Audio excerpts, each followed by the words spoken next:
तो मंगल और बुध के कंजक्शन पर हम लगातार विचार कर रहे हैं। इस वीडियो में आपके नवम भाव के लिए विचार करने वाले हैं। आपके लगन चार्ट में नवम भाव में अगर ऐसा कंजक्शन बनेगा तो ये आपको बहुत ज़्यादा लकी बनाएगा, साथ साथ में आपको बहुत ज़्यादा क्षमता और काबिलियत भी प्रदान करेगा।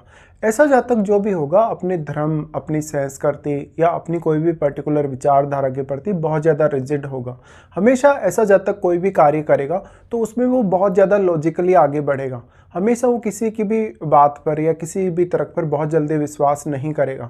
तो ये बहुत ही अच्छा कंजक्शन माना जा सकता है। इस प्रकार का कंजक्शन है तो आप में पत्रकारिता से रिलेटेड फील्ड में कार्य करने की एबिलिटी हो सकती है। इंजीनियरिंग में या टेक्नोलॉजी में आप बहुत ज़्यादा अच्छे हो सकते हैं। इसके साथ साथ आप कुछ ऐसे क्षेत्रों में काम करें जहाँ पर आपको लेखन से संबंधित कार्य करना हो, एक राइटर के तौर पर काम करना हो, या धार्मिक या आध्यात्मिक फील्ड में भी आप अच्छा कार्य कर सकते हो। यहाँ पे डिपेंड ये करता है कि अब मंगल और बुध आपके चार्ट में कौन कौन से भाव को रिप्रेजेंट करते हुए यहाँ नवम भाव में बैठे हैं और नवम भाव के स्वामी आपके चार्ट में कितने मजबूत स्थिति में हैं। देखिए, मंगल और बुध का जब भी इस प्रकार से कंजक्शन बनेगा तो जो मंगल है उनकी क्वालिटीज़ को आप बुध के माध्यम से यहाँ यूज़ कर सकते हैं और बुध की क्वालिटीज़ को मंगल का सहारा लेकर। अगर आप इसमें देखें तो मंगल वैसे बहुत ज़्यादा फायर इफेक्ट लेके आते हैं और जब बुध साथ हैं तो आप काफ़ी तेज़ी से सोच सकते हैं, विचार कर सकते हैं, अपने फैसले बहुत ही निडरता के साथ और साहसिकपन के साथ ले सकते हैं। बुध की क्वालिटीज़ को देखा जाए तो बुध बुद्धिमत्ता को, ज्ञान को या विवेक को रिप्रेजेंट करने के साथ साथ आपके कम्युनिकेशन को रिप्रेजेंट करते हैं। तो मंगल के साथ बुध का होना निश्चित तौर पे आपको सही डायरेक्शन में डिसीजन लेने के लिए प्रेरित करेगा। जो भी आप फैसले लेंगे, जो कुछ भी आप सोचेंगे, उनका कहीं ना कहीं आपके एक गोल से संबंध होगा। आपका कोई ना कोई पर्टिकुलर उद्देश्य होगा जिसके लिए आप कोई भी प्लानिंग करेंगे। तो आप अपनी प्लानिंग को बहुत जल्दी कर पाएंगे और समय रहते आप अपने फैसले सारे के सारे ले पाएंगे। नवम भाव में इस कंजक्शन का होना जातक अपनी जो भी कार्य क्षमता है या जो उसकी जो इच्छा है, भौतिक या किसी भी प्रकार की उसकी इच्छा हो सकती है, समृद्धि पाने के लिए, जीवन में बहुत ज़्यादा ऐशो आराम पाने के लिए, या आध्यात्मिक या धार्मिक रूप से भी जातक में काफ़ी ज़्यादा इच्छा शक्ति हो सकती है, तो वो इस इच्छा शक्ति का पूरा फ़ायदा उठा पाएगा। ऐसा जातक अपने टारगेट को प्राप्त करने के लिए या अपने स्टडी पर्पज़ या अपने ज्ञान को बढ़ाने के लिए या अपनी क्षमताओं को विकसित करने के लिए बहुत सारी लंबी दूरी की यात्रा या इवन विदेश यात्रा भी कर सकता है। ऐसा जातक मेनली हायर स्टडीज़ पे बहुत ज़्यादा फोकस करेगा, भले ही जातक का जो शुरुआती अध्ययन है वो कितना भी खराब रहा हो या कितना भी अच्छा रहा हो। ऐसा जातक अब अपने खुद के प्रयासों से अपने आप को टैलेंटेड बनाने का दम रखता है। ऐसा जातक अपनी वाणी का और अपनी काबिलियत का असर दूसरों पर बहुत ही जल्दी छोड़ पाएगा। ये कंजक्शन आपको क्रिएटिविटी बहुत अच्छी देगा। यहाँ पे अब आप अगर मंगल से रिलेटेड फील्ड को चुनते हैं तो यहाँ आपको बुध से सहायता मिलेगी। अगर आप बुध से रिलेटेड फील्ड को अपने कार्य क्षेत्र के रूप में चुनते हैं तो मंगल से आपको काफ़ी क्विकली काम करने की क्षमता मिलेगी। यहाँ पे अब डिपेंड यही करता है कि मंगल आपके चार्ट में जिन जिन भावों के स्वामी हैं उन भावों के लिए आप कैसे फैसले लेते हैं। तो ऐसा हो सकता है कि अगर बुध यहाँ बहुत ज़्यादा क्लोज है मंगल के, तो आपके चार्ट में जिन भावों के स्वामी मंगल हैं उन भावों के मामले में आप काफ़ी ज़्यादा लॉजिकली और सोच समझ के फैसले लेंगे। भले ही काफ़ी तेज़ी से फैसले लेंगे लेकिन आपको सोचने, समझने, विचार करने में उतना ज़्यादा समय नहीं लगेगा।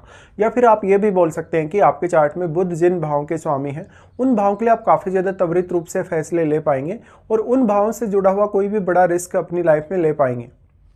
नवम भाव के स्वामी कौन है और नवम भाव में जो साइन है आपके, जो राशि, वो कौन सी, ये आपको देख लेना होगा। अगर मंगल यहाँ पर अपने घरों में बैठे हैं, जैसे कि मेष राशि में, वृश्चिक राशि में बैठे हैं, या अगर वो लियो साइन में बैठे हैं, सिंह राशि में, तो इस प्रकार का मंगल जो है वो बुध पर और भी ज़्यादा अपना स्ट्रॉन्ग प्रभाव दिखाएगा। बट अगर मंगल अस्त हो जाए या मंगल यहाँ वक्री होकर बैठे हों, उस केस में भी मंगल अपना बहुत ही ज़्यादा प्रभाव बुध पर दिखाएंगे। इसके साथ साथ अगर बुध अपने स्वयं के घरों में बैठे हैं, जैसे अगर कन्या राशि में हैं, मिथुन राशि में हैं, तो बुध भी यहाँ अपना काफ़ी ज़्यादा अच्छा प्रभाव दिखा सकते हैं निश्चित तौर पे। बट क्योंकि मंगल फायरी एनर्जी रखते हैं, काफ़ी ज़्यादा फायर पावर होने की वजह से वैसे तो मंगल का ही प्रभाव यहाँ बुध पर सबसे ज़्यादा रहेगा। लेकिन यहाँ अगर सूर्य की एंट्री होती है या सूर्य से बुध अस्त होते हैं या मंगल अस्त होते हैं तो उस केस में फिर आपको सूर्य के हिसाब से भी विचार करना रहेगा। फिर सूर्य आपके चार्ट में कौन से भाव के स्वामी हैं और अगर सूर्य यहाँ बुध को अस्त कर रहे हैं तो हो सकता है वो मंगल को भी अस्त करें, या तो फिर ऐसा हो सकता है अगर सूर्य मंगल को अस्त कर रखे हैं यहाँ पे आपके नवम भाव में, तो ज़्यादातर केसेस में आपको बुध भी अस्त देखने को मिलेंगे, क्योंकि बुध मंगल की तुलना में ज़्यादा क्लोज होते हैं गोचर में सूर्य के। इसलिए निश्चित तौर पे फिर आपकी जो काबिलियत है वो और भी ज़्यादा बढ़ने वाली है। तो सबसे पहली बात है, जातक अपना खुद का जो दम है, खुद का जो एफर्ट है या खुद की जो काबिलियत है, उसके बेस पे अपने जीवन में बहुत कुछ कर सकता है या बहुत कुछ पा सकता है। ऐसा जातक अपने फैसलों को लेके बहुत ज़्यादा तेज तर्रार होगा और काफ़ी लॉजिकल होगा, तो वो सही डायरेक्शन में आगे बढ़कर फैसले ले पाएगा और वो अपने फैसलों के मामले में लीड कर पाएगा।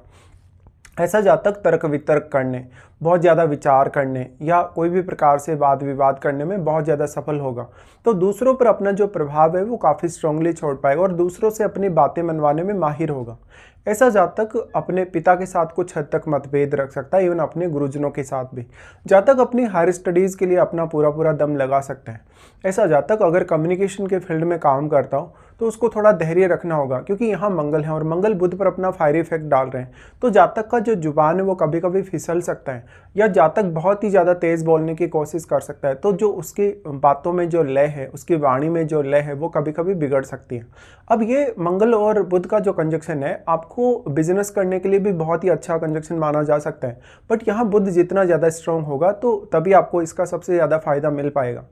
अब यहाँ कोई अन्य प्लैनेट इनके साथ बैठा है या नहीं, और अगर कोई भी प्लैनेट इनके साथ बैठा है तो मोस्टली उस पर मंगल का प्रभाव सबसे ज़्यादा ही रहेगा। तो निश्चित तौर पे ऐसा हो सकता है अगर बुध का कोई मित्र ग्रह हो यहाँ पे या मंगल का कोई मित्र ग्रह हो, तो निश्चित तौर पे आपको उन भावों से रिलेटेड फैसले लेने या कार्य करने में ज़्यादा मदद मिल सकती है जिनका स्वामी होकर कोई भी ग्रह आपके नवम भाव में अब आ गए हैं।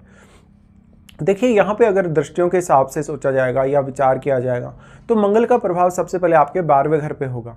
12वें घर पे मंगल का प्रभाव होने से मंगल आपको क्रिएटिविटी के मामले में बहुत अच्छे रिजल्ट प्रदान करते हैं। रात्रि के समय में भी आपको बहुत ज़्यादा एक्टिव रखते हैं। इस प्रकार का जो मंगल होगा वो आपके अवचेतन मन पर काफ़ी स्ट्रॉन्ग प्रभाव डालेगा। तो आप में सिक्स सेंस बहुत अच्छा हो सकता है, आप में जो काबिलियत है बुद्ध से रिलेटेड वो काबिलियत काफ़ी ज़्यादा बढ़ सकती है। तो आप त्वरित रूप से विचार करने वाले या सोचने वाले हो सकते हैं। बट कभी कभी ऐसा मंगल आपको थोड़ा ओवर थिंक करने के लिए प्रेरित कर सकता है। 12वें घर पे मंगल का प्रभाव का होना जीवन साथी के साथ कुछ हद तक मतभेद या थोड़ी तकरार भी कभी कभी सामने आ सकती है। तो ऐसा जातक अपने आप को बहुत ज़्यादा रेस्ट नहीं देगा 12वें घर पे मंगल का प्रभाव है तो, और जातक जितना चाहे वो स्टडी कर सकता है, जितना चाहे वो बौद्धिक रूप से अपनी कोई भी प्रकार से वो हार्डवर्क कर सकता है किसी भी पर्टिकुलर फील्ड में। ऐसा जातक वकालत वगैरह में भी बहुत ज़्यादा सफल हो सकता है, वो एक एडवोकेट के तौर पे काफ़ी अच्छा परफॉर्म कर सकता है। ऐसा जातक वास्तव में अब अपनी क्षमताओं को जितना जल्दी और जितना इजीली समझ पाएगा उतना ही अच्छा वो परफॉर्म भी कर पाएगा। तो 12वें घर में बैठा प्लैनेट अब मंगल से प्रभावित होगा, और मंगल से प्रभावित होने के कारण उस ग्रह का प्रभाव आपको कैरियर रिलेटेड मामलों में, आपके फॉरेन या फॉरेन सेटलमेंट के लिए नजर आएगा। निश्चित तौर पे वो ग्रह क्योंकि आपके यहाँ 6th हाउस को प्रभावित करेगा अपनी दृष्टि से, तो वो आपकी रूटीन लाइफ या डेली लाइफ में भी अपना बहुत बड़ा योगदान दे पाएगा। मंगल का प्रभाव इसके बाद आपके 3rd हाउस और आपके 4th हाउस पे आ जाता है, जहाँ पर 3rd हाउस पर तो यहाँ बुध का प्रभाव भी है साथ में। तो जो बुध का प्रभाव है आपके 3rd हाउस पे वो आपके कम्युनिकेशन को मैनेज करने में आपकी काफ़ी ज़्यादा सहायता करेगा। मंगल का प्रभाव यहाँ है तो आपके भाई बहनों, रिलेटिव्स के साथ या आपके अन्य जो भी रिश्ते आपसे जुड़े हैं उनके साथ बेहतर कम्युनिकेशन के साथ आप सामने आ पाएंगे। बट 3rd हाउस पे मंगल के प्रभाव का पड़ना आपको बहुत ज़्यादा एबिलिटी प्रदान करता है, बहुत ज़्यादा साहसिक क्षमता और उग्रता प्रदान करता है। इससे आप अपने किसी भी कार्य को सफल बना सकते हैं या किसी भी कार्य को कंप्लीट कर सकते हैं। कभी कभी आपके साथ ऐसी कंडीशंस बनेंगी जहां पर आप ओवर ऑब्सेस्ड होंगे और बहुत सारे कार्यों को स्टार्ट करेंगे, लेकिन किसी भी कार्य को बहुत जल्दी कंप्लीट नहीं कर पाएंगे या समय पर कंप्लीट नहीं कर पाएंगे। तो कुछ हद तक अगर चंद्रमा अच्छी स्थिति में नहीं है तो आपका जो दृढ़ इच्छा शक्ति है या जो आपका आत्मविश्वास है उस पर थोड़ा असर अवश्य पड़ सकता है। बट मंगल यहाँ जो 3rd हाउस पे आपको दृष्टि डाल रहे हैं वो आपको काफ़ी ज़्यादा सपोर्ट करेंगे। ऐसा जातक अगर विदेश जाके कोई भी प्रकार का बिजनेस करे तो वो काफ़ी बड़ी रिस्क ले सकता है। इस प्रकार का जो जातक होगा अपनी रिस्क को बहुत ही अच्छे से मैनेज भी कर पाएगा। मंगल का प्रभाव फिर यहाँ से आ जाता है आपके 4th हाउस पे। 4th हाउस में मंगल का प्रभाव आपको काफ़ी ज़्यादा इंटेलिजेंट बनाएगा, आपको बहुत ज़्यादा उग्र बनाएगा मानसिक तौर पे और दृढ़ भी। 4th हाउस में बैठा हुआ ग्रह भी अब मंगल के प्रभाव से काफ़ी एक्टिवेट होगा, तो उस ग्रह का रोल भी आपके लिए बहुत ज़्यादा बढ़ने वाला है और उस ग्रह का प्रभाव आपके 10th हाउस पे है। तो 10th हाउस पे प्रभाव होने की वजह से आप उसका जो इम्पैक्ट है अपने कैरियर में भी देख पाएंगे। निश्चित तौर पे अब जो 4th हाउस में बैठा प्लैनेट है वो मंगल से कितना हद तक प्रभावित हो रहा है, या हो सकता है अगर मंगल वक्री होकर ये दृष्टि डाल रहे हैं तो वो उतना ज़्यादा प्रभाव ना डाल पाए, ऐसा हो सकता है। निश्चित तौर पे मंगल का 4th हाउस पर प्रभाव का होना आपके परिवार के साथ भी कभी कभी आपके रिश्तों को बिगाड़ सकता है, बट अब आप इस मामले में बुध की मदद ले सकते हैं। तो 3rd हाउस और 4th हाउस दोनों को ही एक साथ मंगल का प्रभाव मिलना निश्चित तौर पे आपके लिए धन संपत्ति पाना, ऐशो आराम पाना या लाइफ में बहुत ज़्यादा लग्जरी वगैरह पाना, इनमें काफ़ी आपको सक्षम बना सकता है। तो मानसिक तौर पे आप बहुत ज़्यादा दृढ़ और सक्षम हो सकते हैं, लेकिन सिर्फ और सिर्फ आपको अपनी इस काबिलियत को पहचानने की आवश्यकता है। अब बुध यहाँ जितना ज़्यादा स्ट्रांगली बैठा होगा नवम भाव में, उतना ही ज़्यादा वो आपको सपोर्ट करेगा 3rd और 4th हाउस के लिए।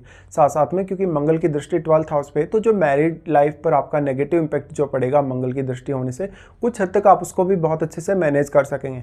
तो ऐसा जातक बहुत ज़्यादा मल्टीटास्किंग हो सकता है, बहुत ही ज़्यादा वो हार्डवर्किंग हो सकता है, और यहाँ आप जितना ज़्यादा मंगल और बुध का मदद ले सके अपने किसी भी पर्टिकुलर रिस्क के लिए या अपने किसी भी कार्य के लिए, उतना ही ज़्यादा आप बेहतर प्रदर्शन कर सकते हो। तो हम ये मान सकते हैं कि ऐसा जातक अपनी मेहनत से अपने भाग्य को कितना भी ज़्यादा जगा सकते हैं, और अपने करियर में वो जिस पाथ को फॉलो करना चाहता है या जिस रास्ते वो जाना चाहता है वो सब कुछ कर सकता है। बस आपको अपनी एबिलिटी को पहचानने की आवश्यकता है। इसके साथ साथ यहाँ पर आपको देखना होगा मंगल या बुध में से किसी की भी अगर आपको महादशा हो, तो महादशा के दौरान ये जो प्रभाव जो अभी हमने डिस्कस किए, ये काफ़ी ज़्यादा स्ट्रांगली आपके सामने आ सकते हैं।